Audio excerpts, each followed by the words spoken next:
All right, so today we've got two guitars that are both standards. One is the R8 over here on the right, and it is a custom shop reissue. So the R8 1958 reissue and Lemon Burst. And on the left side, you've got the Adam Jones Les Paul standard. Now, custom shop versus Gibson USA lines. Now, mine is a little bit different than most R8s. It has different pickups. So it will be a little different than what the traditional R8 sounds like, but it has a unique sound that gives it its own unique playability and everything. And I am in love with the way the R8 sounds, but I am also enamored by the appointments and sound of the Adam Jones guitar. And as I've talked about before, I have a soft spot for ebony fretboards, and the Adam Jones ticks that box. Now, overall, I'm super curious about what the outputs of these pickups on both these guitars are. Now, I've done the pickup comparison, and so we know for a fact what the pickup output is on the R8. But the Adam Jones is new to the lineup in here at the shop, so I'm really curious what its outputs will be. Now, I will go ahead and put both of them on the workbench and find out what they are, what the outputs are on both of them side by side. But the big question today is what differences are there, and how different are they when compared side by side. So without further ado, let's get them on the workbench and find out about neck width, neck depth, and outputs. Then I'll do a little playing demo of the two guitars side by side there at the end, but for the most part, it's mostly about because 58s and 57s get the reputation of having baseball bat necks. I don't feel like mine is all that much off of what I don't know, it's definitely not a 60s neck, but I think it's closer to RO than it is to an R7. So, like I say, measure those neck depths and find out for sure, but we'll have Scout running in and out of the shop today because she is playing around and running around chasing birds. So look for the shop dog to be in several pictures. Without further ado, here we go. So first one on the bench is the Adam Jones Les Paul standard. Now, again, this guitar has ebony fretboard and has the one I remember is the DC High Gain pickup in the bridge, and that's the one I was super curious about, and it does not disappoint. That is a 16.94. It goes back and forth between 16.94 and 16.93 reading.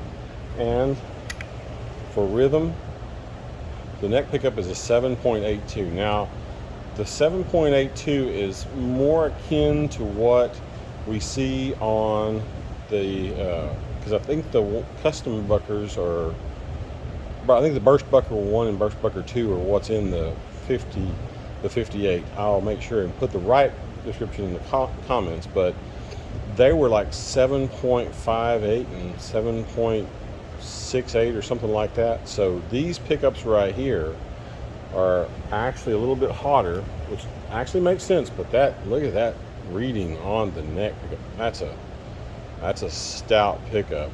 So let's check out the neck depth. So with the strings, 0.90 at the 1st fret and 12th fret at the 1.02, 1.01.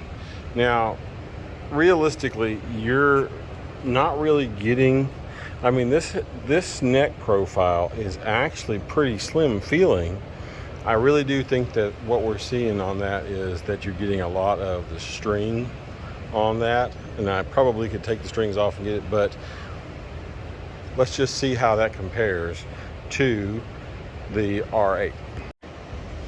All right, so R8 neck depth, I'm going to go with just the first two strings grabbing onto it. 0.89, 12th fret. Again, just the first two strings grabbing on. 1.05. So it's ever so slightly deeper. Now, the neck shape itself actually feels pretty similar, though on the back of, it's almost like a D shape on the 58 versus a C shape on the Adam Jones standard. So here we are with the pickups. Now everything set to 10. Now we've done these before when we did the great pickup comparison. So not surprised, 8.32 and 8.35, and these are both burst bucker too.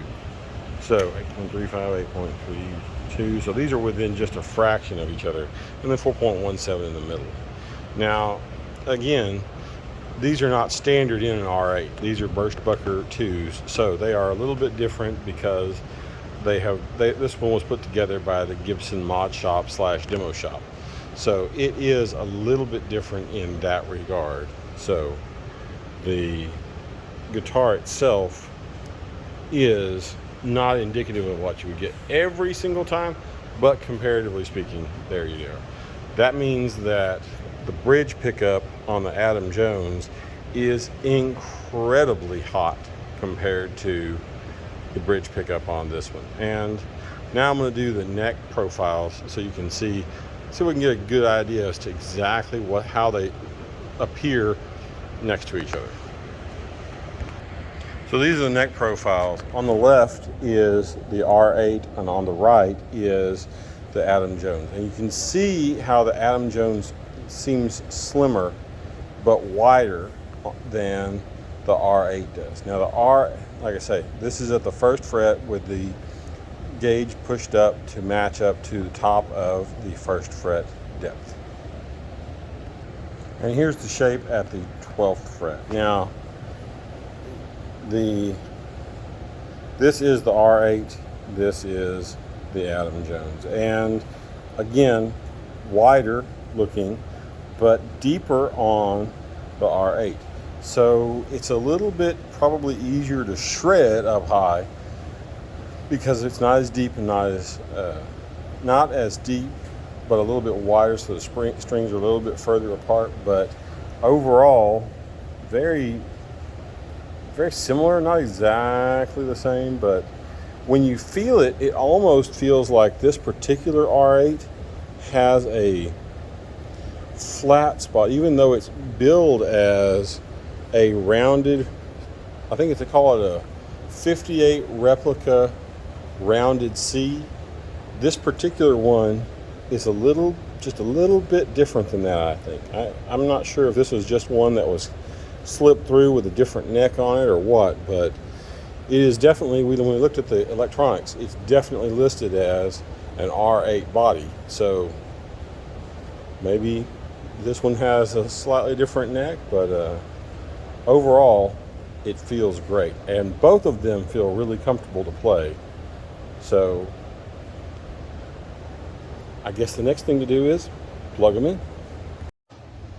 So if you've been watching the channel for any significant amount of time, you know that I absolutely love this R8, and it is a demo shop / mod shop modified guitar. So it has a few different appointments that make it a little bit different. The black plastics combined with the aged Grover Rotomatics make it a different playing guitar. Well, it doesn't make it play all that different, I think, but it just makes it look different, and it looks like it's just an old guitar that's been modified. So it does have burst bucker 2s in it, and they do a great job. Like I say, I've always thought of myself as being a fan of the slimmer neck profiles until I got this guitar. And then I came to the realization that maybe I didn't know what the hell I was talking about. So, with that in mind, this guitar plays, sounds great, but these are burst bucker 2s in a reissue. So,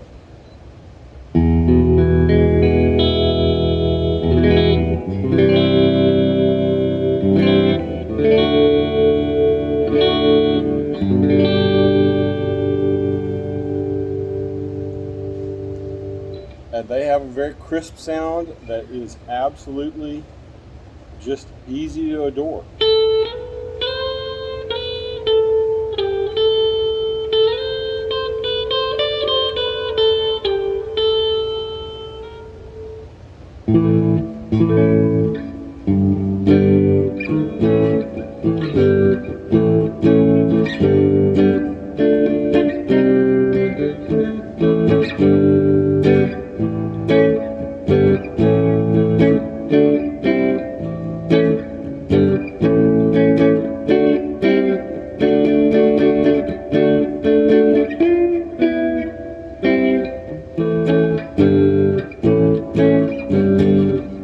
But that sound is easy to fall in love with that guitar. But then you find this guitar. This, of course, is an Adam Jones standard that we were talking about. And it has a little bit more modern appointments based on a 1979 overall. And it has the ebony fretboard. It has the DC High Gain Humbucker, and then I forget what the one in the neck is. Like I say, I'll put that in the actual description on the video. But this guitar has a sound and has a feel that is all its own. And I cannot tell you how comfortable it is. Even with a slightly slimmer neck, it's a little bit wider, and that width just gives it a little bit of an edge in comfort up high. Now, they both play pretty much the same, but listen to the sound that this thing makes in the middle position.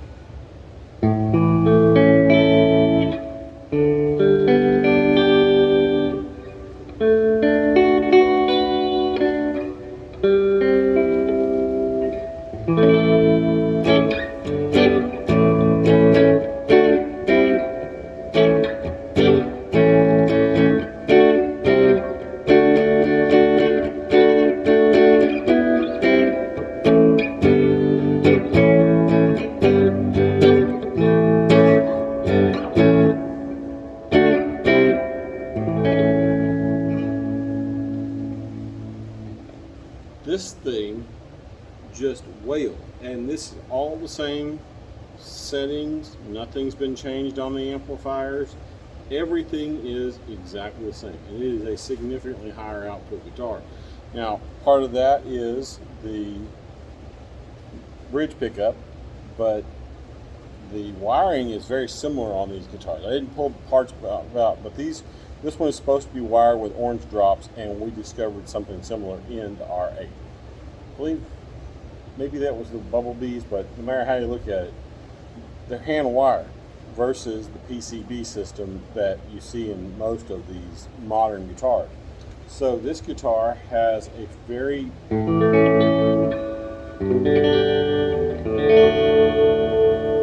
clear tone that I just feel like gives it a voice that makes it unique. Now, I'll bet you that Adam Jones Customs are better. But if you're looking for a player, this guitar at $3,000 is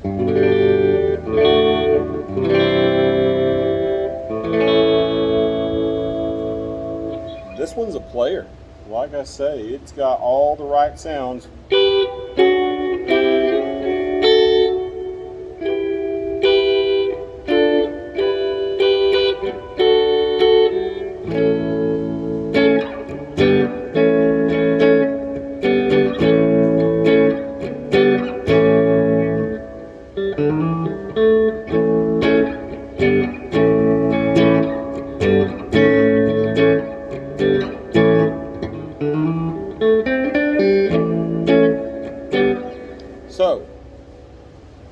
handle gain like a friggin' champ.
Now let's try that with something slightly older model.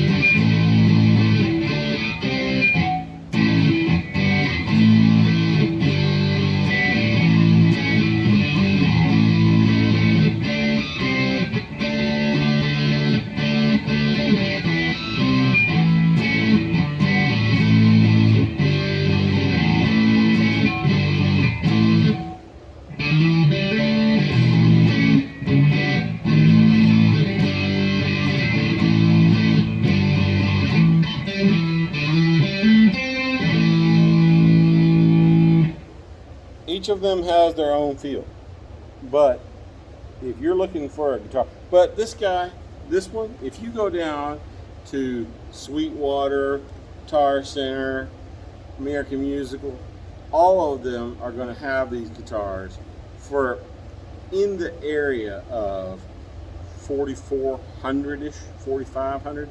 They sticker for like 52, probably get them for 42, 44. Sometimes you'll find one on Demo Shop for 3,700-ish, 3,800. But overall, these guitars generally are about $4,000 to $5,000 versus the Adam Jones being $3,000 buy-in. I think they were $29.99 and they are now, well, they were $31.99. I think they're now $29.99. So maybe they're phasing them out. Maybe they are just lowering the price because they realize the market's different. I don't really have a good answer. But at the end of the day, there's two standards. Custom shop level standard and the Gibson USA standard. And the Adam Jones standard, I think, makes a strong case for its own existence at all, because it has the ability to give you wailing distorted highs or crisp, clean, just non-compressed lows. And that's talent, man. So would I justify paying for the custom shop versus the Gibson USA? No, I would not. I think the custom shop is something that if you feel like you need it or you just want it, it is absolutely worth it. But Adam Jones standard at $3,000 really is, I think, a bargain. I mean, even compared to the 60s and 50s standards that it could easily be compared to, it is a significantly different guitar. It's more expensive. Don't get me wrong. It is definitely more expensive, especially when you compare it to like a 50s faded or a 60s faded. But it has a lot of different options that really do make it comfortable and really do give it some character. Ebony fretboard is one of my favorite parts about that guitar because they just did it right. I think they just did it right. So, end of the day, two guitars, very much, very similar in their specifications, very similar in their widths. I mean, everything about them is pretty similar. The necks are within just a fraction of an inch of each other. The neck shapes are just very close together, but that Adam Joden standard really does give you a lot of bang for the buck. And if you have a chance to go play one, you should, because I think the hype is real. Till next time.